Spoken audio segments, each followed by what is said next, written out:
이제 친구들 만나보면 사람 많이 만나봤자 휴대폰에 있는 사람 뭐 1000명, 2000명 다 소용없어. 다 지워. 필요한 사람 딱 한두 명이면 돼. 근데 또 한편 보면은 그렇게 고립돼서 사는 게 또 맞나? 그런 생각도 들기도 하고요. 그럼 도대체 어떤 사람이 진정한 친구냐도 헷갈리고, 그래서 오늘 너무 명쾌, 아주 촌철살인, 너무 신나. 그래서 최명기 원장님 모셨습니다. 저희는 옛날에 방송에서 네, 본 거예요. 맞습니다. 그죠? 우리 최명기 정신건강의학과 의원 네. 원장이시고요. 그 다음에 청담 하버드 심리센터 연구소장님이시고. 자, 오늘은 이 얘기 먼저 시작하죠. 친구는 오래될수록 좋다? 중년의 인간관계는 그 전과 좀 달라지나요? 어때요? 네, 좀 달라집니다. 첫 번째는 원래 나는 좀 내향적인 사람이에요. 그런데 직장 생활 하다가 보니까 회식도 하고 뭣도 하게 돼요. 네. 그러다가 보니까 싫어도 회식도 하고 어느 정도는 했어요. 그런데 내가 지위가 올라가잖아요. 네. 그럼 내가 관할하게 되잖아요. 맞아요. 회사에 다니는 동안은 최소한도 줄이 있어야 되니까 이렇게 해요. 네. 은퇴하게 되면은 이제는 내가 억지로 외향적으로 살 필요가 없으니까 싹 한번 정리가 돼요. 아, 억지로가 빠지는구나. 어쩔 수 없이 억지로가 드러내죠. 네. 그래서 원래 이제 내향성이던 분들은 거기서 이제 빠져나가게 되고요. 또 이런 분도 있어요. 보통 친구가 많다는 분들을 보잖아요. 네. 다들 술 먹어요. 맞아요. 네. 다 술 먹어요. 친구 많으면. 네. 왜냐하면은 인간이 술 안 먹고 그렇게 오래 얘기하기가 힘들어요. 그래서 저처럼 술을 한 모금도 안 마시는 사람은 어디 가서 오래 못 앉아 있어요. 네. 근데 만약에 그분이 술을 갖다 끊게 됐어요. 아파서 중년에. 그럼 어떻게 돼요? 그런 친구들을 다 바뀌지요. 진짜 술을 끊을 생각이면. 처음에는 친구들 자리에 가서 나는 안 마시고 앉아 있을 거야 그러거든요. 맞아, 안 마시고 앉아 있을 거야. 근데 그것도 하루 이틀이지요. 좀 있다가 안 만나게 돼요, 이제. 그러면서 그러죠. 그 술 마실 때는 진정한 친구들이었거든요. 그런데 이제 술 안 마시게 되잖아요. 그러면 다 진정한 친구가 아니었어, 그래요. 내가 술을 안 마시니까 다들 나를 안 좋아해. 그러니까 진정한 친구가 아니었어. 근데 그 친구들도 그래요. 아니, 까짓거 좀 마셔주는 척하고 마시면 되지. 저렇게 빼는 거 보니까 쟤 진정한 친구가 아니었어. 또 중년에 정리가 되는 이유는 중년에 다들 집들을 사거나 이사를 해서 그래요. 물리적 거리는 무시할 수 없거든요.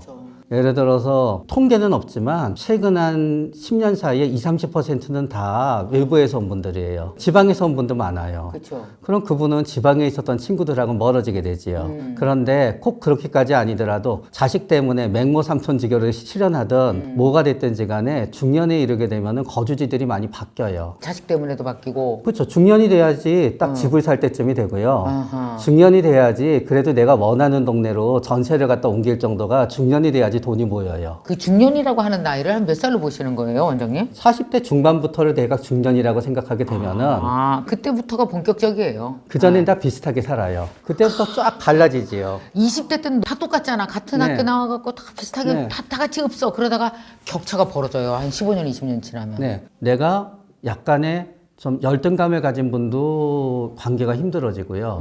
남이 보기에 나은 위치에 있는 분도 그 친구 관계가 힘들어져요. 나은 위치에 있는 분들 중에서 특히 착한 분들이 그런데요. 그분들 굉장히 조심하세요. 친구 만날 때마다 장신구며 뭐며 옷이마다 다르게 하고 가는 착한 분도 있어요. 아, 이 정도 위치에 있고 출세해서 이 정도 해를 친구들, 옛날 친구들한테 보여주는 게 미안하고 싫어서. 네. 역시 그래도 소용이 없어요. 왜요? 왜요? 아니, 집이 어딘지 아는데 무슨 소용이 있어. 암행어사처럼 뭐 집을 숨기지 않는 한 차는 뭐 대중교통 하면 돼요. 아니, 여행 갔다 왔는데 어떻게 그걸 속여요? 너 며칠 동안 어디 갔다 왔니? 그러면은 그래서 또 어떤 사람이 배려하느라고 해외여행 다녀왔는데 국내 다녀왔다고 하잖아요. 나중에 알게 되면 또 걔 이상하더라. 거짓말을 왜 해? 그러면서 또 그래요. 그래가지고 있는 사람도 힘들고요. 아, 힘들다, 인간관계. 없는 사람도 아무리 안 그러려고 그래도 나이가 들수록 따라갈 수 있다고 생각할 땐 덜 괴로워요. 그래, 제가 좀 잘 살지. 그리고 아주 뒤로 가도 안 괴로워요. 좀 이따 나 죽지. 그래, 한 80대면 괴로울 거 없어. 어차피 니나 나나 곧 죽어. 그런데 그 중간이 아, 그 제일 괴로운 게 한 40대, 50대 그쯤인가요? 네, 거기서부터 지역도 달라지고 사는 곳도 달라지고 요 친구 중에는 몇 명 모이잖아요. 싫은 애도 있고 좋은 애도 있거든요. 어렸을 때 예를 들어서 나는 공부는 좀 잘했지만 맨날 애들이 놀리는 애였어요. 그럼 동창회 가잖아요. 네. 그 생각하고 계속 날 놀려요. 맞아, 맞아. 그러면 난 나가기 싫은 거지요. 그치. 그래서 내가 놀리지 않았으면 하잖아요. 네. 그건 또 다들 웃으면서 얘 변했어 그래요. 그러니까 참는 것도 한계가 있지요. 원장님은 다 겪어보신 것 같아. 네, 그런저런 이유로 맞아. 중년에는 친구들이 많이 바뀌어요. 어떤 분은 은퇴하고요. 진짜 네. 집에서 꼼짝도 안 하는 분도 계세요. 그런 분들은 월화수목금 일하잖아요. 네. 직장에서 다녀오고 나면은 인간관계를 지쳤기 때문에 아. 주말은 아무도 안 만나야 돼요. 아, 그렇지. 예를 들어서 우리 개그맨으로 성공하신 분들이 집에서는 하나도 안 웃기던 거랑 비슷한 거예요.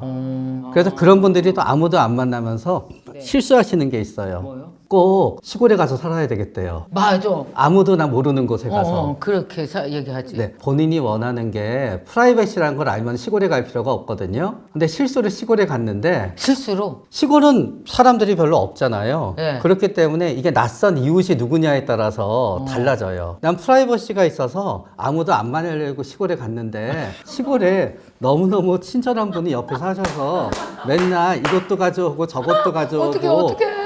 네, 그럼 이제 괴로워지고요. 아파트에 있는 게 낫겠다. 그러면 아무도 뭐 안 갖고 오는데. 네, 그러니까 혼자서 그냥 오피스 얻어서 사는 게 낫지요. 괴로워지는 두 번째 이유는 네. 우리가 자연주의 지능이라는 게 있어요. 하워드 가드너가 인간의 지능을 8개쯤으로 나누는데요. 네. 첫 번째가 언어, 네. 두 번째가 논리수학, 시공간, 신체운동, 음악, 자기성찰, 대인관계, 네. 마지막에 자연주의 지능이에요.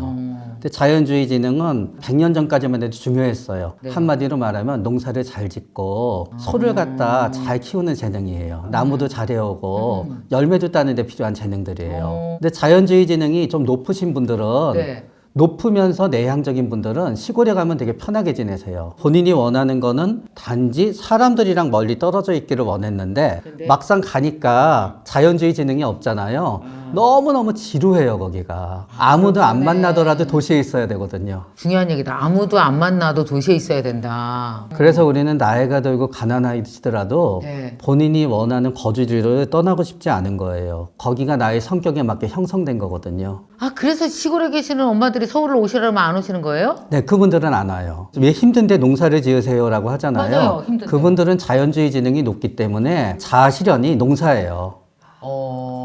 그리고 얼마나 농사를 잘 짓는 사람이냐가 그 동네에서 나의 위치를 가르쳐요. 또 이 경우는 많은 사람들은 나쁘다고 하는데 저는 과연 나쁜가 생각해보는 얘기인데요. 네. 알코올 의존증인 분들도요. 네. 은퇴를 하면서 밖에 안 나가요. 하루 종일 술을 맛있게 드실 수 있거든요.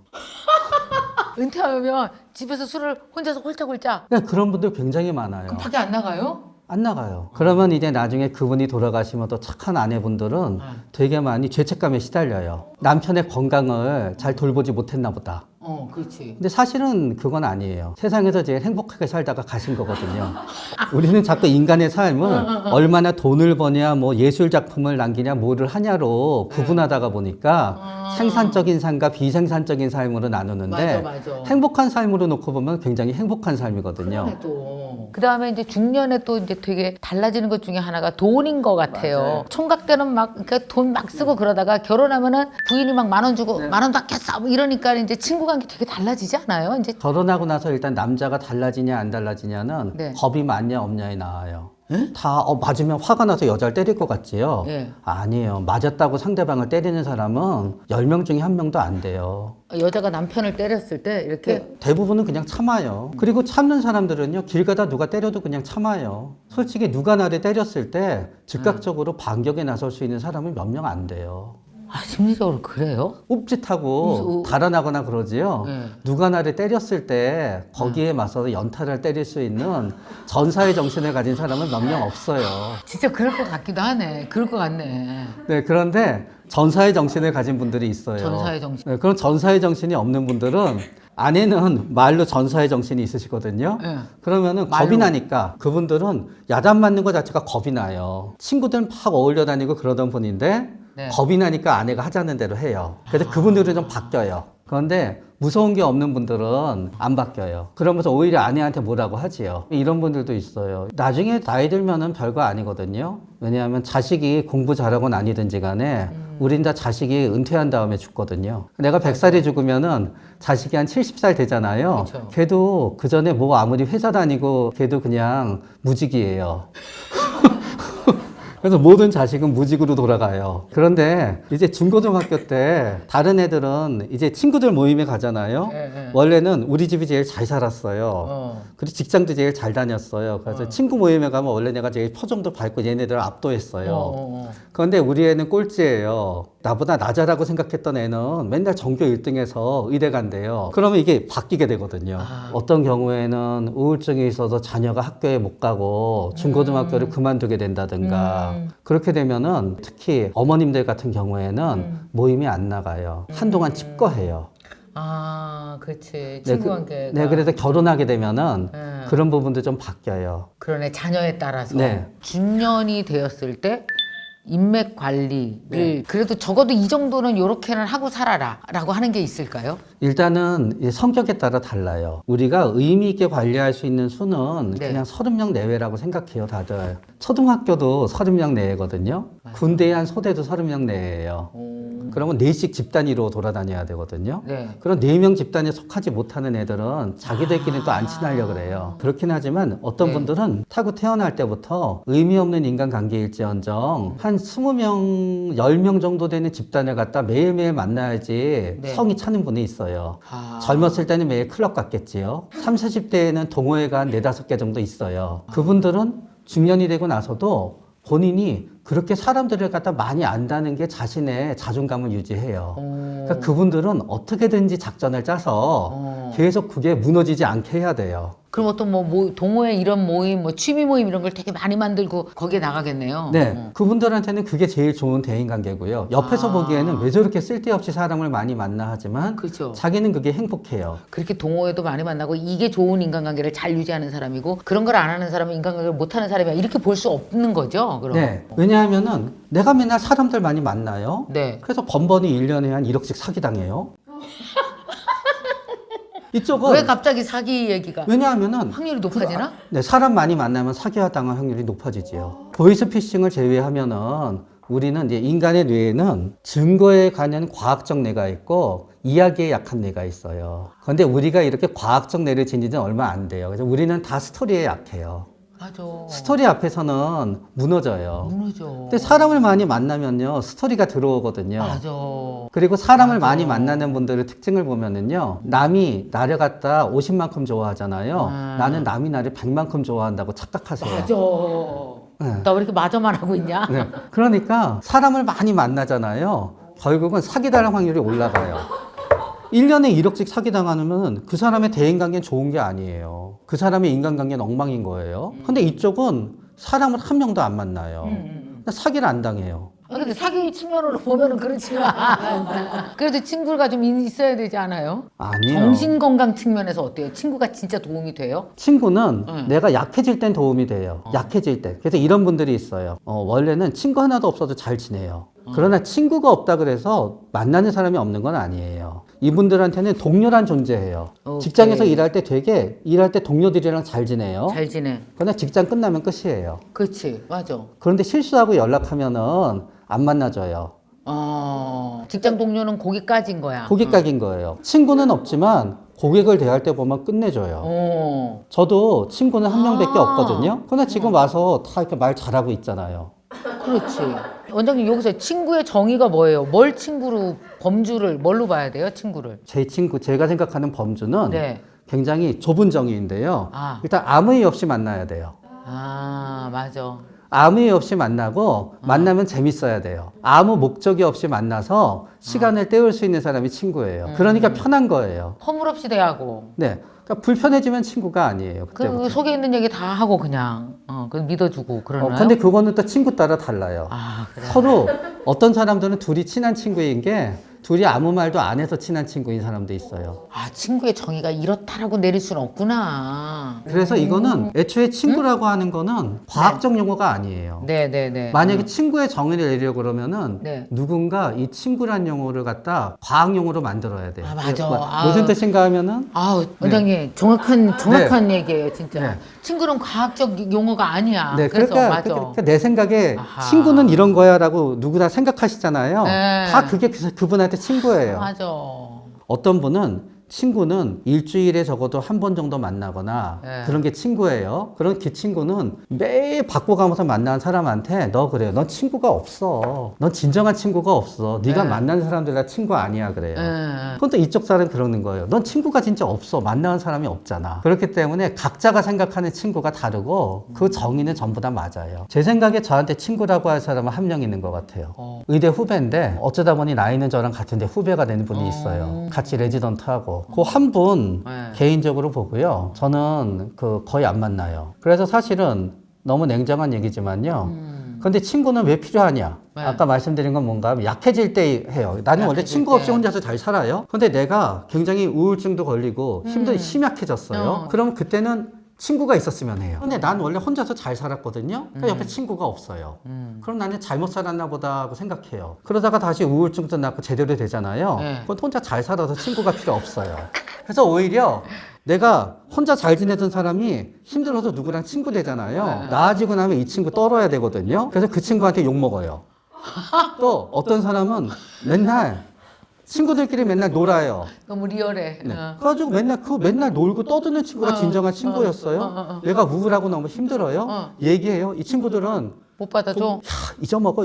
술 먹어. 뭐 그런 걸 생각해 하니까, 나 진정한 친구가 없는 것 같아요. 그래서 생각해보니까, 나 고등학교 때 되게 힘들었을 때 얘가 내 얘기 잘 들어줬지 해서 연락해서 만나요. 그런 다음에 우울증은 한 6개월에서 1년 있으면 저절로 낫거든요. 저절로 나면 얘랑 있으면 재미없어요. 그래서 다시 쟤네들이랑 다녀요. 얘가 연락하면은, 다음에 연락할게 해요. 그러다 한 4년 뒤에 또 우울증 오잖아요. 그럼 또 연락해서 또 만나요. 그 우울증 친구야? 근데 그 한 2번 하잖아요. 얘도 화가 나요. 화나지. 그 다음에 안 만나줘요.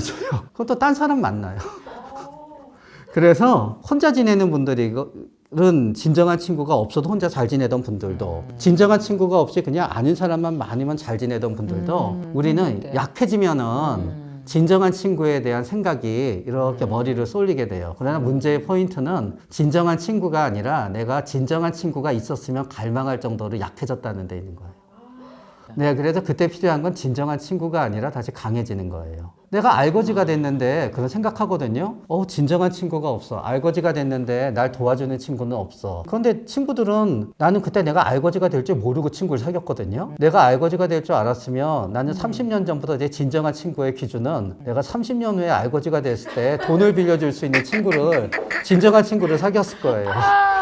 그렇게 안 되지. 네, 그렇기 때문에 그때 나약해질 때 내 약점을 보충해 줄 수 있고 내 힘듦을 할 수 있는 친구를 원하게 돼서 항상 일종의 진정한 친구 타령을 하는 거예요. 그러니까 사실 진정한 친구에 대해서 이제 앞면만 볼 게 아니라 뒷면을 바라다 보면 거기 내가 있네요. 그래서 우리는 진정한 친구에 대한 심리적 수요가 있기 때문에 항상 드라마에는 진정한 친구가 등장해요. 그렇지, 수요가 대단하지. 영화에도 등장해요. 아유, 대단하지. 진정한 친구가 만약에 있다면 나를 위로해 줄 거라는 내 상상과 기대가 더 중요한 거예요. 좋은 친구, 이런 사람과는 그래도 좀 죽을 때까지 좀 잘 소중하게 생각하고 연락해라 할 수 있는 사람이 있다면. 전 이제 한 가지 특별한 경우가 생각나는데요. 네. 혼자서 잘 지내는 분들도 네. 친구가 좀 있었으면 할 때는 내가 뭘 되게 잘하고 하고 싶거든요. 네. 꼭 둘 이상 가야 돼요. 내가 먹는 걸 되게 좋아해요. 그래서 나는 맛집에 가고 싶어요. 근데 꼭 거기 2인이야. 2인이야. 그러면은 그때는 이분들이 독상 안 줘. 친구가 있었으면 하세요. 밥 먹을 때 2인 세트 때문에. 네. 내가 되게 탁구를 좋아해요. 2인 해야지. 벽 보고 치기는 좀 그렇지. 그러니까 내가 굉장히 내향적인 사람이에요. 그러니까 나는 누구랑 만나기 힘들어요. 네. 근데 내가 진짜 좋아하는 게 있어요. 이 사람하고만 그걸 할 수 있어요. 그러면은 그 사람이 없어지게 되면은 안 되지요. 안 되지. 그 사람은 계속 가야 돼요. 또 두 번째 특별한 경우인데요. 굉장히 기능적 친구네요. 진짜 인간 성품이 좋잖아요. 그리고 뭐 삶에 여유도 있고 굴곡도 없잖아요. 네. 별로 그분들은 진정한 친구에 대한 게 없어요. 저절로도 그냥 진정한 친구가 되려는 사람들이 줄을 섰어요. 난 잘 모르지만 이유는 모르는데 사람들이 다 날 싫어해요. 네, 보통 사람들이 다 날 싫어하면 당사자는 이유를 잘 몰라요. 왜냐하면은 알면 그 처지에 있질 않지. 알면. 네, 그럼 그분한테 친구가 한 명 있잖아요. 네. 끝까지 물고 늘어져야 돼요. 그래. 물고 늘어져야 되겠다. 네. 그래서 결론은 뭐냐? 나는 친구가 있어야만 된다고 생각하는데 친구가 없잖아요. 그러면 누가 됐든지 계속 끌고 가야 돼요. 물귀신 친구. 띵. 네. 너무 재밌다. 괜찮은 친구를 사귀려면은 사실은 내가 괜찮은 사람이 돼야 돼요. 우리 아이가 굉장히 항상 이상한 애랑만 어울려 놀아요. 예를 들어서. 그럼 그렇게 얘기하는 엄마들 많아요. 그러면은 엄마들이 막 그래요. 얘한테. 쟤랑 놀지 말라고. 그렇죠. 걔랑 둘이 상담하잖아요. 제가 물어봐요. 야, 걔 말고 너랑 놀아주는 애가 없지. 그럼 걔가 가서 그래요. 맞아요. 어떻게? 그런데 너는 친구가 하나도 없는 것보단 걔라도 있는 게 좋지. 그래요. 그럼 제가 엄마한테 얘기해 줄게. 그건 되게 좋아해요. 그 엄마들이 그 얘기를 하면 받아들여요? 제 앞에선 받아들여요. 그래도 의사가 얘기하니까 절 존중하는 뜻에서 아들을 존중하는 게 아니라 선생님을 존중하는 네, 그래도 뜻에서. 저는 그것만으로도 대체적으로 굉장히 만족해요. 남을 대할 때 네. 남을 불편하게 하는 부분이 있잖아요. 네. 그럼 나는 친구가 자주 바뀌고요. 내 주위에 친구가 없고 그러다가 보니까 나는 진정한 친구가 없다. 진정한 친구는 누구일까라는 생각을 많이 하게 돼요. 예. 그러나 내가 모든 면에 있어서 사람들이 다 어느 정도 사귀고 싶어하는 인품과 어떤 그런 걸 갖고 있잖아요. 내가 친구를 고르는 입장이 되기 때문에 나는 변하지 않는 진정한 친구들을 끌고 가요, 그 사람들은. 진정한 친구에 네. 대해서 굉장히 많이 생각하는 분들은 내가 생각하는 진정한 친구는 이래야 돼 같은 사람이 본인이 되면은 네. 진정한 친구가 그냥 나타나요, 저절로.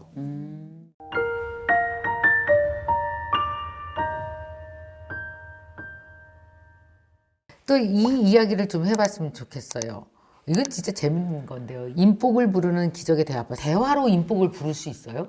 사실 대표님 우리가 어렸을 때 보면은 네. 뭐 보물섬 같은 거 보면 어떤 외지 섬 같은 데에 숨겨져 있고 바다 밑에 뭔가 막 진귀한 보물이 있고 막 하늘에서 뭐 떨어지고 그러잖아요. 맞아. 근데 그건 동화고 영화고 사실요. 사실 우리 인생에서의 대부분의 기회는 네. 인간에게서 오거든요. 맞아요. 사실 다 사람한테 와요. 예, 뭐 요즘에 그런 얘기 하더라고요. 네. AI가 모든 걸 대체할 거다. 근데 저는 거기에 동의하기가 힘든 게 네. AI가 생사는 다 AI가 아마 대체할 겁니다. 우리가 눈에 보이는 모든 것들 아마 AI가 네, 점차적으로 저는 진입해 들어올 거라 생각해요. 근데 그럼에도 불구하고 AI가 정복할 수 없는 것은 AI는 소비하지 않거든요. AI가 무엇인가를 욕망하고 소비하기 시작한다? 그건 더 이상 AI나 로봇이 아니겠죠. 아니죠. 그러니까 모든 패권은 사실은 여전히 인간이 쥔다는 거예요. 그래서 인간은 사실은 모든 주권을 다 가지고 있고 네. 인간에서의 기회는 인간에게서 온다는 거죠. 어떤 면에서는 내가 무엇인가를 엄청나게 잘하는 것도 필요하지만 그 사람과 어떤 관계를 맺는지가 더 중요할 수 있고 오케이. 여기에서의 기회가 나타난다고 할 수 네, 있고요. 네. 그리고 인간에서의 어떤 대화의 질을 규정하는 가장 중요한 방식이 바로 의사소통입니다. 네. 내가 이 사람하고 어떤 대화의 방식을 맺는지가 내 인생에서 그쵸. 엄청나게 중요한데 그 부분이 우리 사회에서 많이 덜 알려진 것 같다. 네. 이렇게 말씀드리고 싶어요. 자, 그러면은 우리가 정말 이런 인복을 잘 만들 수 있으려면 네. 귀인이라고 흔히 얘기하잖아요. 이게 네. 귀인이 잘 붙는 이런 대화법이 있어요? 일단은 이렇게 한번 네. 보셔도 좋을 것 같아요. 예, 예. 비호감으로 가는 방법이 있을까? 아, 비호감만 피해도 되겠다. 네. 호감이면 되겠네. 네, 제가 이제 직접 들은 거니까 비호감을 불러일으키는 사람의 특징을 제가 직접 사람들한테 들은 거니까 저 그래요? 종합해서 한번 말씀드려보겠습니다. 뭐예요? 궁금하다. 가장 비호감으로 가장 지름길 비호감. 가시는 것은 뭐냐면은 자기 자랑하시면 돼요. 아, 그거 비호감이요. 네. 딱 봐도 알아. 예를 들어서 우리 대표님 누가 랍스타 사주신다고 하시면 네. 드세요? 커죠? 뭐야? 보통은 이제 제가 우리 다른 분들한테 물어보면 누가 사주느냐에 따라서 다르죠. 맞아요. 이렇게 말하잖아요, 그렇죠? 근데 잘 아는 사람이 뭐 네. 랍스타 먹어요 같이 그러면 가지. 네. 그러니까 사실 더 중요한 건 이거예요. 내가 랍스타를 먹는 게 중요한 게 아니라 그 사람이 랍스타 나한테 사주면서 자기 자랑만 한 30분 해요. 그거 안 가지. 그러면 사실 집에서 차라리 너구리 끓여 먹는다는 거예요. 맞아. 그러니까 이게 속이 막 거의 소화가 안 된다는 거예요. 그러니까 자기 자랑을 막 30분, 1시간 동안 연설하시는 경우가 있는데 이건 비호감으로 찍히는, 아무리 그 사람이 말을 잘해도 비호감으로 찍히는 지름길이라고 얘기할 수 있어요. 예를 들어서 이런 거죠. 자기가 얼마나 돈이 많고 얼마나 대단한 사람인지, 자기가 얼마나 권력이 얼마나 훌륭한 사람인지, 비호감의 끝은 자기 자식 자랑하는 겁니다. 그러니까 이게 비호감으로 가는 지름길이고요. 맞아. 근데 나는 비호감을 넘어서서 사람에게 증오심을 갖게 하고 싶다. 평생 나를 미워하게 하고 싶다. 아주 끝장을 내고 싶다. 네. 그러면 나는 미움받고 싶다, 그냥. 그럼 어떻게 미움받고 싶다. 자, 자기 자랑을 유지하셔야 돼요. 자기 자랑의 스탠스를 유지하시면서 계속 유지하면서 네, 유지하면서 수위를 높일까? 네, 수위도 높여도 괜찮고 그것도 아주 괜찮은 방법이고 자기 자랑을 하시면서 그 사람을 무시하면 됩니다.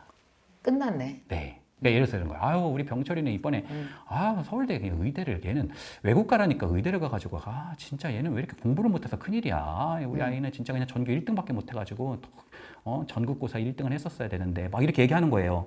그럼 그 아이를 들으면서 우리 아이가 막 떠오르거든요. 근데 거기다가 갔다가 폭탄 던지는 거지. 마무리하네, 마무리. 근데 심지어 알고 근데 있어요. 걔 이번에 대학 못 갔다며. 그렇죠. 이렇게. 네. 아 진짜. 아니 근데 아니 이거 무슨 이게 무슨 정서지능에 심각한 문제가 없고 나서 어떻게 이런 짓을 해. 그래서 보통은 못 갔네라고는 안 하고 알고 있으면서 이렇게 물어보는 경우도 있어요. 교묘하게. 갔어? 근데 대학은 어디 갔어? 사람들 다 있는 데서. 이러면은 다 알고 있는 거 알잖아요. 그럼 여기서 부글부글 끓죠. 그러면 반대로 말해 볼게요. 호감으로 갈 수 있는 반대의 방법. 호감의 지름길은 사실은 그 사람이 어떤 면에서는 주인공이 될 수 있게끔 그 태도가 되게 중요한 것 같아요. 네네네.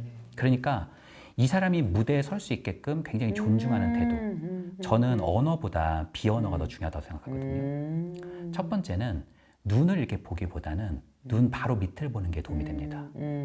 왜냐하면 눈을 보고 있으면 이렇게 눈을 째려본다고 생각하는 분도 계시고 남자분들께서는 힘게임 하시는 분들이 있어요. 근데 내가 눈을 보는지 눈 밑을 보는지를 상대방은 모릅니다. 잘 모르지. 네, 몰라요. 그 각도상. 그러니까 다른 사람들이 연습해보면 모르실 거예요. 그래서 눈 바로 밑을 보시고 얘기하실 때 자꾸 맞다고 해주는 거예요. 대표님이 그걸 굉장히 잘하시더라고요. 제가 다른 유튜브에 보니까 아 그래요? 맞다, 굉장히 이런 걸 잘하시더라고요. 고개를 끄덕이시고 그럼 고개가 이렇게 왔다 갔다 하잖아요. 네. 그 사람이 긍정되는 분위기가 되게 중요한 것 같아요. 그리고 두 번째는 그 이야기에 되게 흥미가 있다는 표현을 많이 해주시면 맞아. 좋아요. 네. 난 그걸 잘해. 네. 나는 모든 사람이 얘기에 흥미가 있어. 네. 진짜. 네. 그것도 대표님 되게 잘하시더라고요. 제가 예전에 대학 다닐 때 제가 정말 이렇게 좋아하고 했던 한 형이 있어요. 네. 근데 그 형이 진짜 잘생겼거든요. 근데 이제 그 형이 그 당시에 너무 뛰어나고 너무 훌륭했어요. 그러니까 저는 잘 못해가지고 뭐든지 그 형 막 이렇게 어디서 이렇게 좀 변두리라도 있으면 이렇게 좀 좋아하고 하고 또 그 형이 정말 대단한 건 사람을 몰고 다녔어요. 왜 보통은 정말 잘하는 사람은 재수없어 이래가지고 막 좀 미움받고 그럴 만도 한데 그 형은 진짜 그렇게 잘하고 뭐든지 뭐 공부도 잘하고 하는데도 사람들이 막 몰려다니는데 저도 이렇게 맞다리처럼 이러고 있었거든요. 네. 근데 그 형이 진짜 탁월한 부분이 바로 이 부분인데 저는 맞다리처럼 있으니까 무슨 조모임을 하는데 그냥 뭐 이렇게 그냥 뭐 좋은 얘기 이렇게 있으면 나도 이렇게 껴주려나 이러면서 저 이러고 있었단 말이에요. 근데 그 형이 뭔가 얘기를 다 들은 다음에 저를 딱 보세요. 그러면서 그 형이 하는 말이 있어요. 뭐라고? 헌주, 이 부분에 대해서는 헌주가 잘할 것 같은데? 그래. 네. MC를 보는 거야. 네. 그래서 제가 뭔가 이제 이 형이 만약 이렇게 얘기했으면 제가 못했을 거고요. 그 형이 굉장히 이렇게 하면서 들어요. 그렇지. 근데요, 제가 뭔가 얘기를 하는데 왜 그 대표님 왜 가요 프로그램 같은 거 보면 트로트 같은 거 하면은 사람이 이렇게 입 벌리고 되게 몰입돼 있잖아요. 그래. 왜 우리 김미경 대표님 이렇게 하실 때도 사람들 이렇게 몰입해 있는 그 표정 있잖아요. 그게 나를 살리잖아요. 그 살리지. 그 형이 그 표정을 줘요. 입을 약간 벌리고. 그러면서 제가 다 얘기가 끝나면 이렇게 말해요. 야, 역시 진짜 탁월한 아이디어야. 그래서 제가 그 형 옆에만 있으면 얼마나 내가 괜찮은 사람 되는 것 네. 같잖아. 얼마나 좋아. 제가 굉장히 긍정적인 존재가 되는 것 같은 느낌을 받았는데 나중에 알고 보니까 그 형이 다 그래요.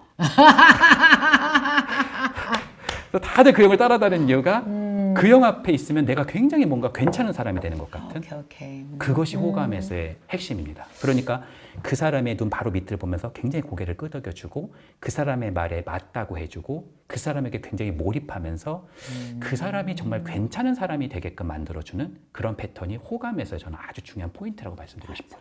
자 그러면 요 얘기도 되게 재밌을 것 같아요. 우리가 네. 이게 흔히 귀인이 온다, 뭐 네. 인복이 있다 그러면은 주로 다 가까운 사람에서 모르는 사람 그럴 리가 없잖아요. 가까운 사람에서 그런 게 이루어질 텐데 네. 가까운 사람에게 네. 절대 하면 안 되는 뭐 이런 게 좀 있을까요?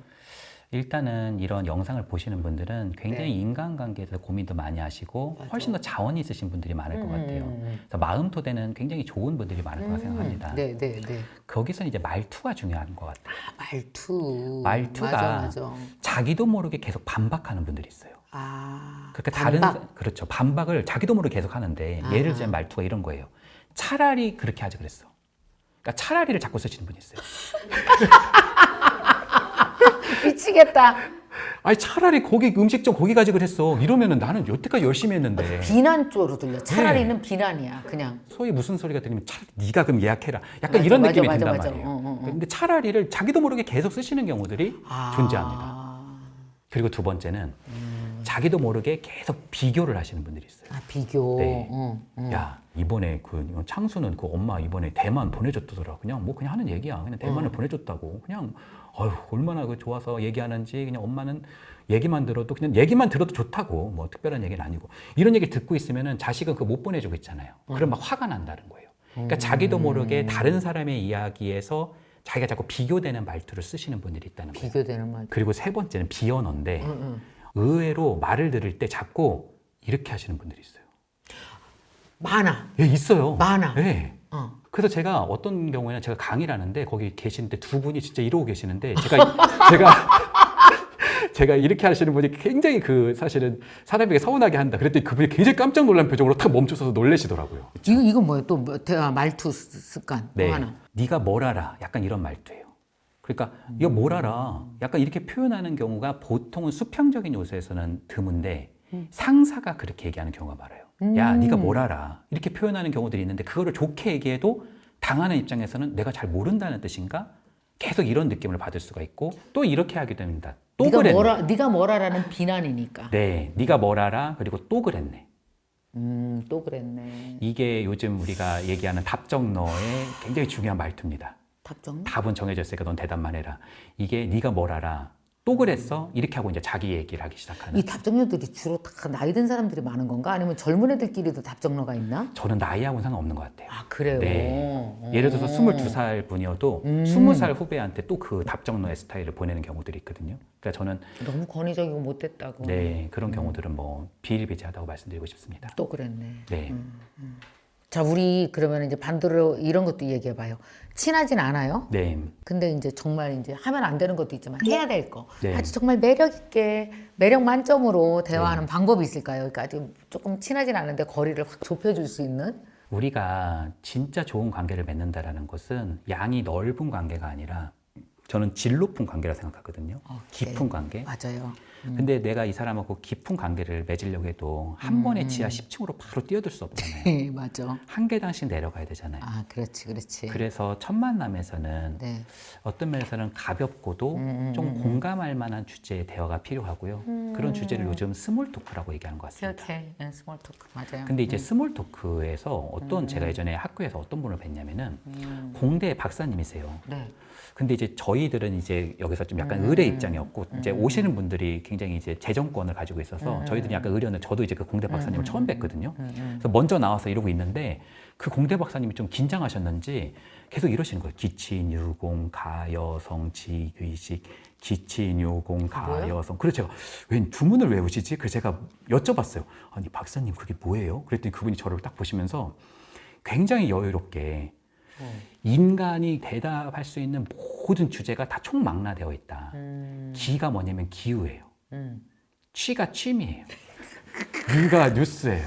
아하. 그래서 이분이 진짜 오시니까요. 그분들한테 이래요. 오늘 날씨가 많이 덥죠? 네, 좋아요. 그럼 취미가 뭐예요? 오늘 뉴스는 뭐 이렇게 가니까 이게 너무 약간 어색한 듯한 느낌으로 가는 거예요. 그래서 많은 분들이 스몰 토크 주제가 날씨 얘기라고 많이 얘기하시는데 날씨 얘기도 필요할 수 있겠지만은 저는 더 좋은 스몰 토크의 주제는 바로 지금 함께 경험하고 있는 주제가 제일 좋다고 생각해요. 예를 들어서 지금 제가 김미경 대표님과 같이 만나고 있는데 지금 만나고 있는 이 느낌에서의 분위기를 말해도 좋고요. 우리가 같이 지금 차를 마시고 있다면 그 차에 대한 풍미를 말해도 좋고요. 오케이. 또 우리가 함께 지금 경험하고 있는 어떤 작은 주제가 있었다면 그 주제에 대해서 얘기해 보는 것도 좋고요. 그러니까 내가 지금 이 사람과 함께 경험하고 있는 그 경험의 주제를 넌지시 던져보는 거. 네. 그것을 얘기해 보는 것이 하나의 스몰 토크에 저는 아주 강력한 주제라고 생각합니다. 네. 그 사람을 다시 만났을 때 있잖아요. 그 두 번째 만났을 때는 그 사람이 했었던 어떤 행동이나 활동을 혹은 이야기했던 부분을 한번 물어봐 주시면 돼요. 그때 머리 많이 아프시다는데 괜찮아지셨어요? 이렇게 물어봐 주는 것은 엄청나게 사실은 강력한 방법이라고 할 수 있죠. 기억하고 있다라는 게 그 그죠? 사람을 기억하고 생각하고 안부를 맞아. 물어봐 주는 거. 이것이 그리고 좋은 방법. 이런 식으로 스몰 토크를 좀 한다 네. 그런 거잖아요. 네. 오늘 선생님과 얘기 나누면서 이제 들었던 거는 이 상담 심리 또 관계에 대한 이 조언, 컨설팅, 상담하면서 사람들의 100이면 100의 관계가 다 잘못된 사람은 없어요. 네. 근데 뭐 요 부분에 되게 취약한 면들이 사람들이 있잖아요. 나는 아랫사람을 대할 때 되게 화를 많이 낸다든지 아니면은 뭐 또 자녀와의 관계에서 너무 대화가 단절돼 있다든지 막 이런 거 할 때 선생님이 진짜 많은 부분에서 도움을 주실 것 같거든요. 그리고 이런 직업도 많아졌으면 좋겠다라는 생각도 더 많이 드네요. 네. 그래서 저는 사실은 대화법 그러면은 그게 대화의 어떤 꿀팁이나 대화의 스킬인 줄 알았더니 사실은 그건 아니네요. 네, 맞습니다. 전혀 아닌 거예요. 그 스킬이 아니고 네. 관계에서 오는 거잖아요. 그리고 그죠? 그것에서 있는 사실은 진정한 태도와 관심인 것 같아요. 그렇죠. 그게 진짜 중요한 거죠. 네. 그러다 보면 스킬들은 조금만 수정해도 되는데 이게 안 바꿔진 상태에서 대화법만 수정한다고 되는 건 아닌 거죠. 맞아요. 마무리로 그 얘기를 좀 해주세요. 네, 사실 어떤 MBTI의 ISTJ가 나오신 분이 그러시더라고요. ISTJ. 자기는 ISTJ다. 인간관계가 가장 힘든 유형이래더라. 자기는 뭐 I 내향이고 S 굉장히 좀 세부적인 거에 집착하고 그렇지. T 뭐 극T라고 하고 또 J 이게 유연성이 좀 떨어지고 이게 다 모여 있다. 그렇게 얘기하시면서 아 자기는 이번 생에 틀렸다. 제가 그분에게 그랬어요. 그렇지 않다. 지금부터 바뀔 수 있다라는 거예요. 저는 인간관계는 그냥 반응하는 것이 아니라 적절히 대처하는 거라고 생각하고요. 오케이. 인간관계가 어렵기 때문에 바로 그렇기 때문에 우리가 배워야 된다고 생각해요. 네, 네, 네. 그 외 대표님 우리가 바다에는 좋은 어떤 해산물부터 시작해서 휴양지이기도 하고 온갖 사실은 보고잖아요. 거기에는 맞아요. 생명의 산지이기도 하고 근데 바다는 또 그만큼 무섭기도 하잖아요. 그 위험한 안에는 것도 많죠. 네, 위험하고 상호도 있을 수 있고 그럼요. 그래서 우리가 바다를 이해하고 바다에서 충분히 그 바다를 만끽하려면 돛도 올리는 방법도 해야 되고 뭐 서핑도 좀 탈 수 있어야 되고 항해할 수 있는 기술도 배워야 되고 그럴 수 있잖아요. 저는 인간관계는 바다라고 생각합니다. 그러네. 그러니까 인간관계는 우리 스트레스 요소 중에서 가장 많은 스트레스를 담당하고 있기도 하지만 네. 그럼에도 불구하고 저는 한 가지 믿음을 가지고 있는데 그럼에도 불구하고 인간관계는 치유다 이렇게 말씀드리고 오케이. 싶어요. 그래서 이런 강의를 들으시고 또 이런 콘텐츠를 이렇게 들으시는 분들께서 인간관계 회의를 빠지시기보다는 어떤 면에서는 그럼에도 불구하고 어떻게 우리가 더 나아질 수 있을까 네. 어떻게 더 치유적인 관계가 될 수 있을까 그런 부분을 고민해 보면 좋을 것 같습니다. 네, 너무 좋습니다. 네. 선생님이 쓰신 책이 있으면 네. 제가 좀 읽어볼 만한 책이 하나 좀 있어요? 책 쓰신 거 있으세요? 네, 네. 제가 어떤 거 쓴 책 있어요? 중에 가장 좀 추천드리고 싶은 책은 선생님 많이 썼어요, 책? 3개 썼는데 아, 그래요? 죄송합니다. 첫 번째 책은 관계 심리학에 묻다라는 책이 있어요.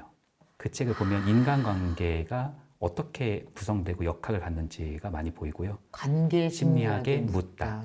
이건 내 의사소통 유형도 알려줘서 내 역사에서 어떻게 의형이 나타나는지도 볼 수 있게 하고 어떻게 하는 게 좋은 대화인지도 나오는 부분이 있고요. 그래, 이 책을 꼭 사야 되겠네. 관계 심리학에 묻다. 두 번째 책은 꿈이라든지 목표에 관련된 책인데 제가 대표님 제가 그 전문 영역이 제가 진로 이런 거 많이 가르쳐요. 근데 진로가 직업이랑 같이 생각하는데 그렇지 않고 꿈이고 어떤 면에서는 산행이라고 할 수 있거든요. 맞아. 그런 점에서 나를 좀 깊이 들여다보고 이해하는 게 필요한데 세 번째 책인 좋아하는 것을 발견하고 잘하는 일로 만드는 법칙이라는 책이 있어요. 그거 정말 청소년들한테 너무 좋겠다. 네. 저는 꿈이 없어요. 뭘 좋아하는지 모르겠어요. 너무 많잖아. 네. 그건 제목이 뭐라고요, 또? 좋아하는 것을 잘하는 일로 만드는 법칙. 좋아하는 일을 잘하는 걸로 만드는 법칙. 네. 오케이, 좋습니다. 아주 쉽고 한번 보실 만할 거라 생각합니다. 좋네요. 네.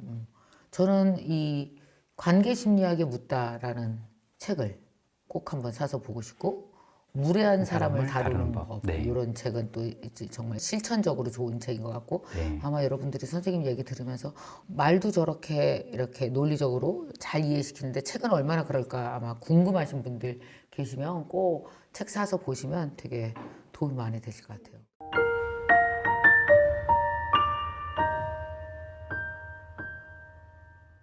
자, 양창순 박사님이 오랜만에 또 오셨습니다. 선생님, 요번에 나는 까칠하게 살기로 했다. 이 책은 정말 이게 책이 이제 지금 10년 됐잖아요. 10년 됐죠. 딱 네. 10년인데 10년에 이제 개정 증부판이 나왔는데 이 책 읽으신 분, 읽어보셨던 분 지금부터 손들어. 하나, 둘, 셋.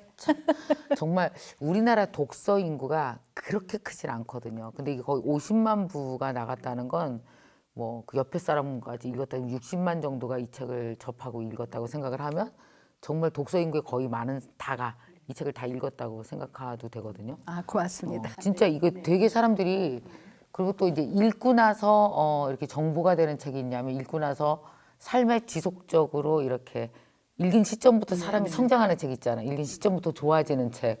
이제 그런 책이잖아요. 이제 심리책이. 고맙습니다. 네. 10년 전에 나는 까칠하게 살기로 했다라는 게 지금도 이 제목이 네. 그러니까 뭐랄까 되게 힙해 네, 제목이. 네, 네. 옛날이나 지금 그때도 되게 그렇죠. 힙했어 이 제목이. 예, 예. 야, 까칠하면 나쁜 건데 까칠하면 고립되는데 네, 그렇죠. 그죠? 까칠하면 네, 남들로부터 배척당하는데 너 그렇게 까칠하게 살지 마 이렇게 했지 누가 너 까칠하게 살아도 돼. 네, 네. 누가 이렇게 얘기했어. 네, 네. 근데 지금도 그때도 이게 되게 힙한 그 한 줄이었는데 지금도 야, 너 까칠하게 살아도 돼. 이거는 정말 사람들이 줄 수 있는 인간관계에서 줄 수 있는 최고의 그 출발 용기 이런 것 같거든요. 그래서 선생님이 정의하는 그동안 달라지진 않으셨겠지만 네, 네. 까칠하게 산다라는 것은 어떤 걸까요? 제가 이 책에서는 이제 네. 까칠하게 사는 방법을 크게 7가지로 네. 했지만 또 이거 이제 요약하면 크게 3가지예요. 네, 세 가지. 그러니까 사람들이 음, 저 사람이 나를 굉장히 화나게 했는데 어떻게 얘기를 해야 될지 너 그렇게 살지 마. 너 인간 너 말종이야. 마음으로는 이렇게 얘기하고 싶지만 그러면은 관계가 끊어지잖아요. 그쵸. 근데 중요한 건 뭐냐면 제가 상담하면서 말씀드리는 게 얘기한다는 게 굉장히 에너지를 쓰는 건데 맞아요. 에너지를 썼으면 뭔가 보답이 와야 되는데 에너지 쓰고 나서 그 친구의 관계가 끊어지면 안 되는 거잖아요. 까칠해서 손해만 보면 안 되잖아. 그렇죠. 그래서 제가 말씀드리는 까칠하게는 효율적으로 내 에너지를 쓰자. 어떡해요? 그래서 내가 화가 났을 때 어떻게 상대한테 이제 표현을 할 것인가 표현법. 그다음에 이제 사람들이 그 살면서 남이 나를 들볶는 것도 있지만은 내가 네. 나를 들볶는 게 있는 거거든요. 맞아요. 사실 우리가 살면서 힘든 게 살아가는 게 다 스트레스잖아요. 맞아요. 그것만도 힘든데 거기에다가 내가 내 스스로 짐을 얹어. 그러니까 맞아. 우리가 누구든지 실패하고 실수할 수가 있는데 사람들은 나보고 야 실패할 수도 있고 실수할 수도 있고 방송하다가 버벅거릴 수도 있지. 근데 나는 나를 용서 못해요. 자꾸 그래서 들어볼까? 내가 나를 그 힘들게 하는 것을 어떻게 할 것이냐. 그다음에 3번째는 우리가 살아간다는 게 결국은 인간관계인데 그 모든 인간관계를 다 안고 갈 것이냐. 그것도 아닌 거죠. 그래서 이제 인간관계에서 어떻게 할 것이냐. 가지치는 거? 예, 3단계인데 첫째는 이제 제일 중요한 게 이제 표현법인데 아, 표현법. 정신과적으로 어떤 사람이 건강하고 어떤 사람이 덜 건강하냐 하면은요. 자기가 일어났을 때 바로 팍 하고 반응하는 사람들. 반응적인 사람은 사실 노이로제라고 봐요. 예, 우리가 사실 사는 게 힘든 게 우리가 살면서 나 기분 좋게 해주는 사람 만날 확률 거의 없어요. 맞아. 아침부터 저녁까지 나 기분 좋게 할 일 거의 없어요. 그럼 그럴 때마다 화내고 살 거냐. 내가 가지고 있는 에너지 다 낭비하는 거잖아요. 맞아. 나 화가 낭비네. 그렇죠. 화가 낭비잖아요. 왜냐하면 화가 불화자를 쓰는데 물론 불이 있으니까 이렇게 선생님하고 저하고 방송도 하지만 불을 잘못 쓰면 초가상간 다 태우잖아요.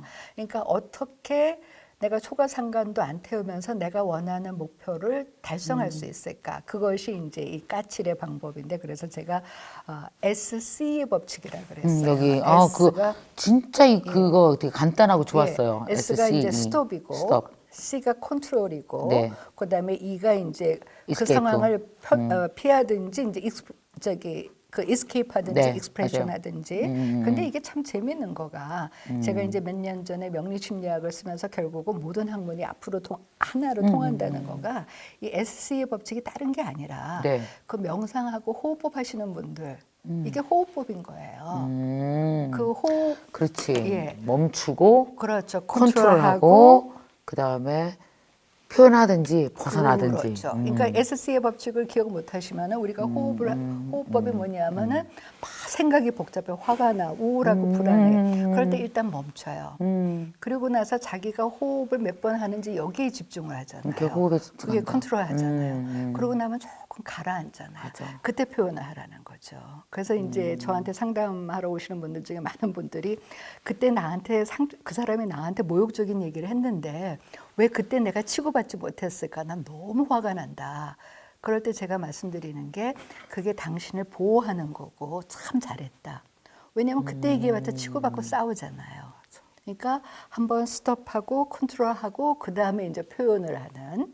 말 못해서 화나는 게 말하면서 화낸 것보다 낫네. 그렇죠. 그래서 사실 성경에도 분노는 더디하라 그러잖아요. 그러니까 화를 낼 때는 최소한 하루는 참으시라는 거죠. 근데 화라는 게 왜 그때 확 내야 제맛이지 않을까요? 근데 그때 확 나면은 이게 양념에 아니 음식에 그냥 갑자기 소금 찍은 하나만 거지. 소금 맞아. 집어넣고 고춧가루 집어넣고 맞아. 간장 집어 못 먹잖아요. 그렇게 되고 다 망치지. 그리고 사람들의 심리는요 절대로 내가 잘못했다고 생각하지 않아요. 맞아. 예, 그러니까 지가 아무리 잘못했어도 했어도 잘못된 생각 안 해. 예, 그러니까 제가 치잖아요. 상대도 쳐요. 물리에서 작용과 반작용의 법칙은 물리에만 있는 게 아니에요. 인간관계도 있는 거예요. 그러니까 사실은 그때 상대가 나를 모욕했을 때 내가 참는 사람이 정신적으로 건강하다. 그 다음에 이제 자기를 생각을 해보고 그 상대한테 어떻게 표현할 것이냐.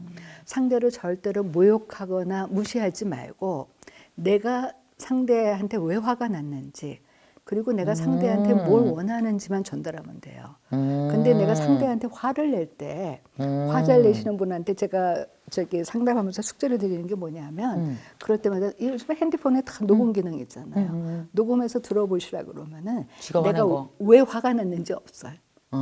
원인도 없고 내가 상대한테 뭘 원하는지도 없어요. 오로지 나는 잘났고 너는 못났다는 건데 맞아. 이 세상에서 너가 못났다고 그랬을 때 가만히 있을 사람 아무도 없다는 거죠. 그래, 맞아. 예, 그게 이제 SC의 법칙이라는 거죠. 그게 그렇게 생각해 보면 어떤 잘못도 상대가 화나는 것보다 더 잘못한 건 없는 거야. 그렇죠. 화난 게 더 잘못된 거야.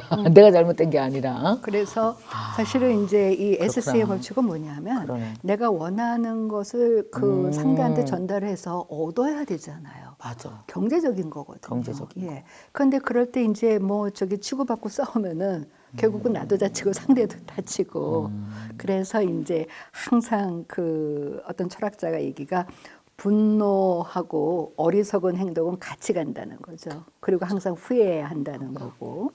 그래서 이제 SC의 법칙, 특히 이제 분노를 어떻게 표현할 것이냐가 이제 이 까칠인 거고요. 그러니까 정말 우리가 생각할 때 까칠하게 나는 까칠하게 살기로 했다가 사람들은 언뜻 이렇게 그냥 화낼 때 화나고 승질내는 거 다 표현하고 이렇게 살기로 했어. 이걸 까칠이라고 착각하는데 그게 아니고 까칠하게 산다는 거 선생님 SC로 정말 효율적으로 적으로 내가 가지고 있는 에너지를 잘 쓰는 거잖아요. 경제가 쓰고. 뭐예요? 그러니까. 최소의 노력을 들여서 최대 효과라는 거잖아요. 근데 내가 까칠하네. 예, 이렇게 살아야 까칠한 거네. 막 화를 내면 내가 가지고 있는 에너지 다 쓰는 거예요. 그거는 까칠하게 사는 게 그러니까 아니야. 아니에요. 그리고 절대로 상대는 잘못했다 얘기 안 안 하지. 하거든요. 그러니까 이제 아이들이 아까 이제 가장 힘든 게 부모 자녀 관계인데 맞아. 아이들이 부모한테 원하는 건 그때 너 야단친 거 정말 미안해 사과하기를 바라는데 아이들이 그거를 이제 부모님한테 이렇게 부모님이 좀 기분 좋으실 때 해서 부모님 사실 이럴 때 상처받았고 저는 부모님한테 이런 사과를 받고 싶어요 하고 얘기하면 되는데 어느 날 느닷없이 해가지고 엄마 아빠는 도대체 그게 뭐냐 나한테 해준 게 뭐냐 이제 뭔지. 이러면은 이제 내가 너한테 한 게 얼만데 이러면서 이제 그러면 이제 대차대조표가 나오기 시작하면 그렇죠. 골치 아파 골치 이제. 아프죠. 골치 아파. 그런 거죠. 그래요. 그 까칠하게 사는 법 두 번째 이것도 중요한 것 같아요. 내가 나를 들볶는다 하셨어요. 예, 결국은 그 이제 사실은 저는 이렇게 말씀드려요. 정신과를 찾아오시는 분들이 착한 분들이다. 그 남을 괴롭히는 분들은 정신과를 안 찾아오시잖아요. 그런데 정신과에 찾아오시는 분들은 내가 한 행동이 남한테 상처를 주지 않았을까? 오히려 이제 더 잘 살려고 오시는 분들이거든요.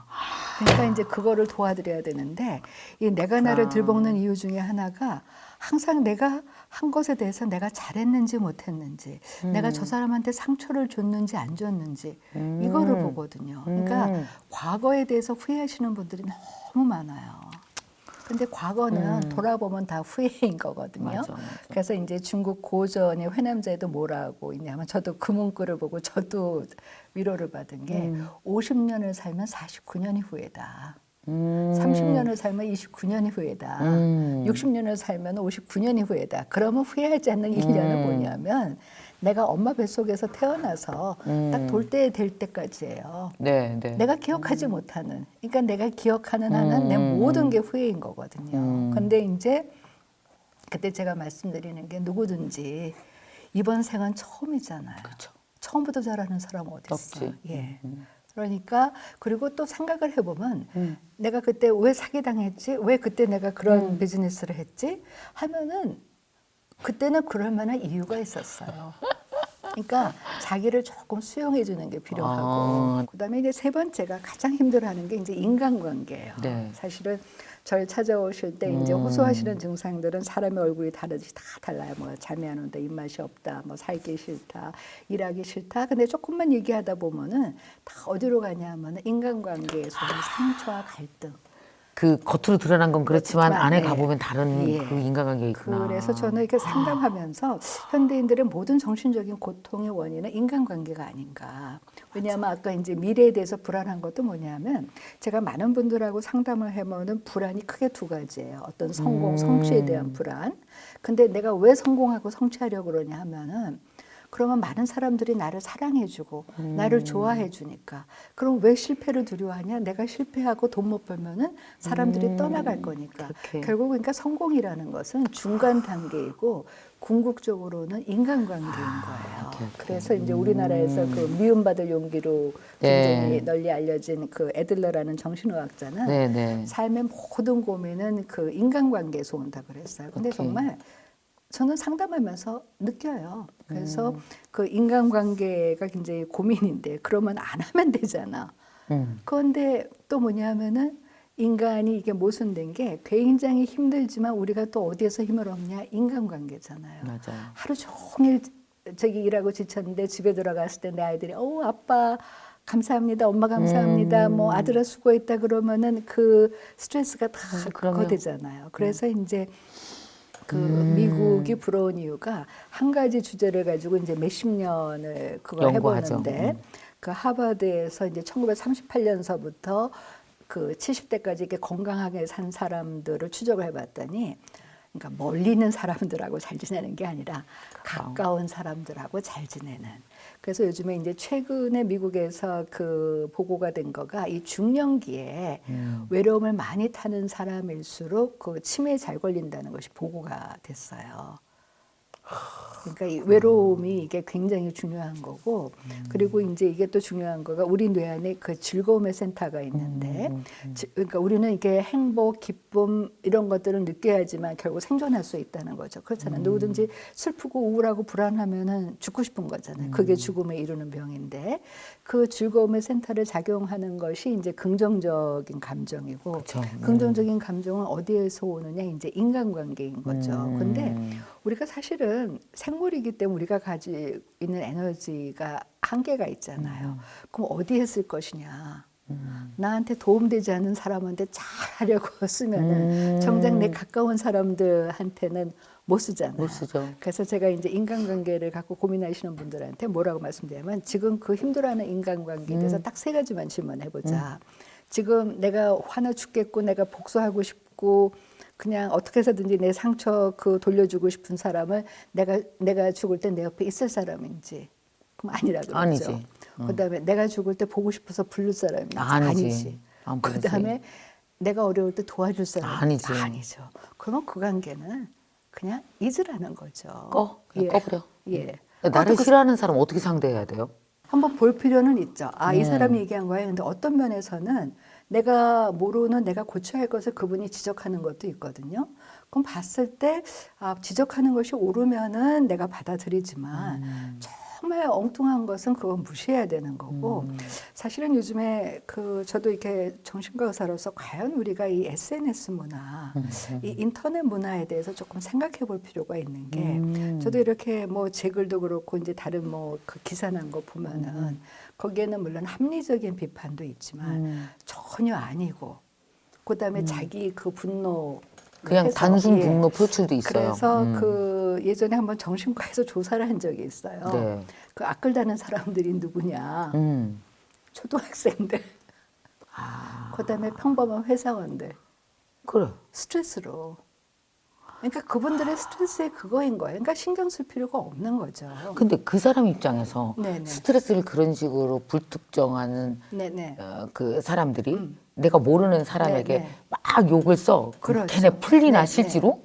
그때는 아까 선생님 말씀대로 확 그거 하는데 풀려. 근데 이제 문제는 뭐냐 하면 그거 쌓이면 걔 어떤 인간 될까? 걱정된다. 그게 문제인 거죠. 제가 그치. 이제 이 분노, 억울한 분노 이런 것들을 원망 그것을 잘 다스려야 되는 게 이게 불화자잖아요. 그렇죠. 예, 불이 잘못되면 어떻게 초가상간 다 태우잖아요. 그리고 그 부정적인 감정이 그 압도가 되면 우리 뇌에서 우리가 살기 위해서 이 긍정적인 감정이 있어야 되는데 이 즐거움의 센터가 점점 더 힘이 약해지는 거죠. 그러니까 그것이 그냥 계속 그 상승작용을 하니까 나중에 분노가 되면은 그냥 길거리 가면서도 기분 나쁘다고 치고 그렇게 되는 거죠. 그 본인 망치는 연습이네. 그렇죠. 아주 그 중요한. 그 본인 망쳐가는 연습을 서서히 쌓아가는 거네. 그렇죠. 그렇죠. 자, 선생님 이제 마지막으로 앞으로 까칠하게 정말 이렇게 멋지게 사시라고 구독자분들에게 좀 마지막으로 해주신다면요. 저는 뭐라고 말씀드려요? 요즘에 이제 나를 사랑하자는 얘기가 참 많은데 그게 식상한 것 같지만은 그럴 수밖에 없는 게 상담을 하면서 임원들은 스트레스가 많으니까 하루에 단 5분만이라도 본인이 어떤 사람인지 들여다보는 호흡법처럼 그랬더니 막 이분이 화를 내시면서 내가 바빠 죽겠는데 어디 그런 시간이 있냐는 거예요. 근데 그 다음날 상담을 하러 오셔가지고 하시는 얘기가 어느 날 내 아내하고 얘기를 하는데 그동안은 맨날 아내가 나한테 말 걸면 핸드폰 보고 신문 보고 TV 보고 그랬는데 그날은 제 얘기가 생각이 나서 아내의 눈을 보고 얘기를 했더니 아내가 너무 행복해하더라는 거예요. 그래서 그때 아내한테 5분을 투자했더니 아내 24시간이 그거 한데 나한테 5분을 투자하면 얼마나 그거 할 것이냐. 그러니까 나한테 그걸 깨달으셨네. 예, 하루에 5분만 투자하고 불필요한 요즘에 노이즈라는 책이 또 유행인데 불필요한 내 마음속에서 나는 노이즈, 인간관계에서 오는 노이즈는 끄라는 거죠. 그게 제가 까칠하게 해서 말씀드리는 겁니다. 네. 네. 자, 하루 5분만이라도 정말 나를 들여다보고 까칠하게 사는 방법도 연습해야 늘 것 같아요. 그렇죠. 그죠? 그러니까 우리가 시작이 반이라서 맞아요. 제가 그 말씀드리는 게 뭐냐면은 거절도 아주 쬐끄만 것부터 해보는데 그때 막 마음이 불편하잖아요. 근데 그때 불편한 게 낫지. 그때 거절을 안 하면은 그 다음에 또 자기 자괴감에 빠지잖아요. 예. 그러니까 그 불편함을 견디자. 근데 한 번 견디면 두 번은 견딜 수가 있는 거고. 견뎌야 예. 선택도 마찬가지예요.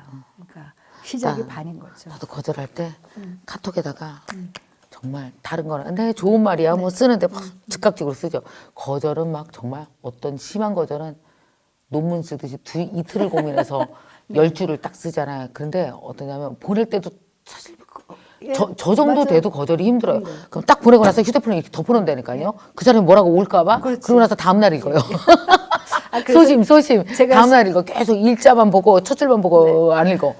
제가 쓰는 방법이 뭐냐면 사실은 저도 이제 이 책이 저도 거절 잘 못하고 예, 소심하고 그죠? 그랬는데 이 책을 쓰면서 저도 결심을 해서 그 다음에는 이제 뭐라고 하냐면 저한테 이제 제가 거절하기 힘든 부탁이 오잖아요. 그러면은 선생님 제가 요번에 낸 책 제목이 뭔지 아시죠?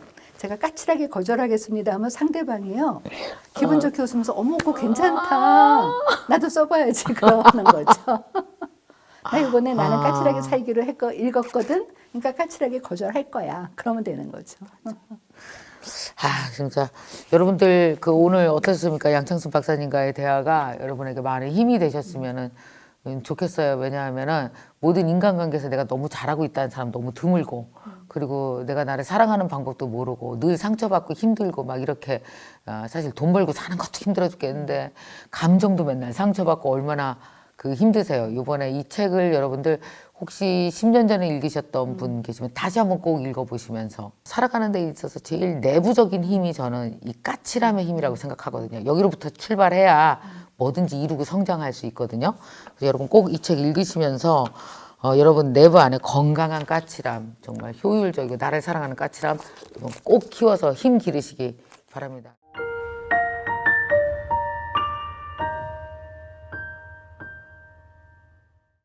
요거 되게 중요하다. 까르페디에님, 형제들과 다투었는데 사과를 하지 않아. 어떻게 하는 것이 지혜로운 방법일까요? 서로 말 섞지 않고 연락하지 않고 4달 정도 지났습니다. 형제들과 다투었구나. 한 2달 더 가만히 있어 보시죠. 많이 싸워봤을 거예요, 형제들끼리. 뭐 형이 뭐 그럴 수가 있어. 뭐 근데 형제들끼리는 3가지 종류가 있어요. 1. 형제들끼리 다투었는데 바로 연락하면 다툰 그 원인이 해결되지 않았는데 또 전화를 걸면 2번째 또 싸우게 된다. 2번째 싸울 땐 더 구체적으로 싸워야 돼. 왜? 걔가 작전 짜고 있었거든. 이놈의 새끼 한 번 더 전화 오기 말고 이렇게 말할까? 이 짜고 있었던 게 튀어나오기 때문에 그래서 이제 가까운 시일 내에 2번, 3번 전화하면 진짜 완전 끊어지는 수가 있다. 그래서 좀 시간을 두는 게 좋아요. 근데 형제끼리 싸웠을 때 이제 2번째가 뭐냐면 그도 알고 나도 알아. 형제끼리 싸우면 안 된다는 거. 그래서 마음이 아파. 그래서 형제끼리 싸운 건요. 사실 형제관계 안 끊어지거든요. 더 후벼 파서 아주 사단을 내지만 않으면 한 번 싸우고 난 거에 대해서는 곰곰이 생각하게 되게 시간을 줘야 돼요. 그러니까 한 6개월 이렇게 1년 지나면 형제 간의 싸움은 뭘로 변화해야 되냐면 궁금하고 보고 싶은 걸로 감정이 변해야 돼요. 변해요, 형제끼리는. 그래서 얘 뭐하고 지낸다니. 그러다가 싸웠는데 아프대, 형이. 그럼 뛰어가게 된다. 그 싸운 게 아무것도 아닌 게 돼. 그래서 형제끼리 싸운 건 이게 보고 싶거나 궁금하거나 안부가 궁금하거나 이런 식으로 변할 때까지 조금 시간을 둬도 돼요. 당장 막 해결하려고 형제가 그러면 안 되지 그래서 일주일 후에 해결하고 또 해결하고 이러려고 하다가 더 완전히 싸움이 붙는 경우가 있으니까. 그리고 또 3번째 형제끼리 싸웠을 때 조금 기다려도 되는 게 상황이 도와줘요. 예를 들어 부모님이 뭔 일이 있어. 형제끼리 뭔 일 있어. 그럼 어때? 형제끼리 힘을 합쳐야 된다는 상황이 와. 그러면 또 언제 그랬냐 쉽게 또 합쳐지기도 하고 그러거든요. 여러분 이거 생각해 봤어요. 형제끼리의 인간관계가 좋은 집안이 되게 드문 것이 뭐라 그러는가? 그 롱런 인간관계라 그래요. 형제 인간관계가 부모 인간관계보다 더 긴 거 알아요? 부모님은 돌아가시잖아요. 80, 90에. 근데 형제는 어때요? 한 살에 비슷한 시기에 태어나서 90까지 거의 90년 같이 이 땅에 있다가요. 그러니까 형제 간의 인간관계가 가장 길어요. 솔직히 말하면. 한번 안 생각해 봤어요. 우리 언니랑 우리 지금 4자매가 다 50대거든요. 우리의 인간관계가 50년이 넘은 인간관계라고요. 아유 장난 아니죠. 어렸을 때 얼마나 머리끄댕이를 잡고 싸웠는데 또 머리끄댕이 잡을 때 이렇게 안 끄들고 이걸 요렇게 한다. 요렇게? 그럼 죽어. 아주 여기가 쏙 빠져. 엄청 머리끄댕이 잡고 우리 엄마가 이년들이 그냥 형제들이 자매끼리 싸우고 지랄한다고 막 때리고. 근데 우리 자매도 그러면 50몇 년 지나는 동안 늘 그렇게 알콩달콩 사이가 좋았느냐? 아니죠. 왜? 자기 입장 차이가 있을 때가 있어요. 뭐 입장 차이가 여러 가지죠. 시간에 대한 입장, 돈에 대한 입장, 그리고 약간 뭐 말 잘못해서 좀 섭섭하게 질른 거, 뭐 그런 거 있잖아요. 뭐 또 명절날 만났는데 좀 섭섭하게 한 거. 근데 또 누군가는 하나는 상황이 되게 취약해. 뭔가 되게 힘들어. 근데 하나는 되게 잘 나가. 그랬을 때 이 격차 때문에 오는 또 힘든, 그럴 때 이제 말이 한마디라도 잘못 오고 가면 서로 상처내고 엄청 많아요. 나이가 들어서도 계속되는 일이에요. 그래서 왜 그 여러분 집안에서 많이 봤죠. 작은 아버지랑 안 보고 살자라고 뭐 이런 거 아버지들이 고모랑 안 보고 살고. 그래서 왜 명절날 늘 못 오는 고모 있지 않아요 집에? 있어. 집안마다 명절날 못 오시는 작은 아버지 있을 텐데. 있어. 그래서 모든 부모들의 유언이 돌아가실 때 형제끼리 우애 있게 지내래잖아.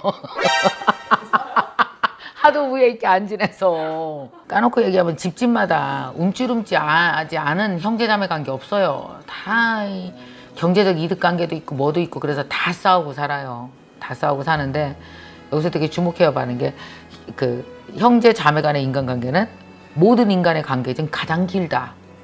가장 길다. 90년. 여러분도 벌써 50년, 60년, 40년 된 인간관계. 그중에 왜 싸움 날 일이 없어?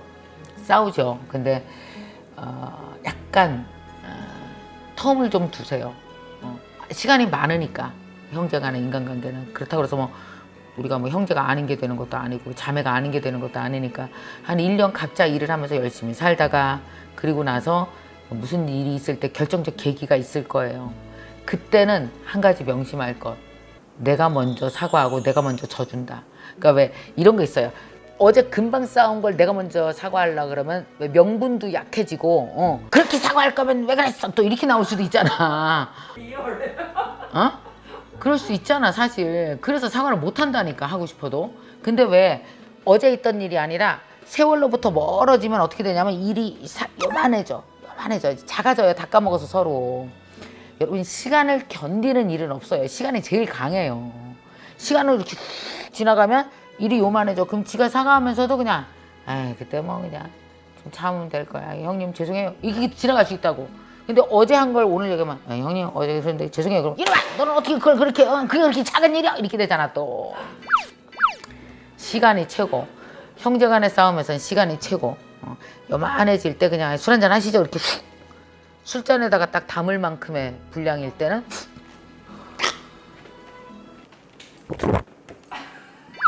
지금 4달 정도 됐으니까 마음이 많이 아프시겠네요. 근데 진짜 이거 되게 속상하거든 이런 거. 각자 일하면서 조금만 더 지내보시고 스트레스나 이 정도가 딱 소주잔 한 잔에 들어갈 만큼의 사이즈다 그러면 그냥 각자 소주 한 잔씩 하면서 털어 넣으시기 바랍니다.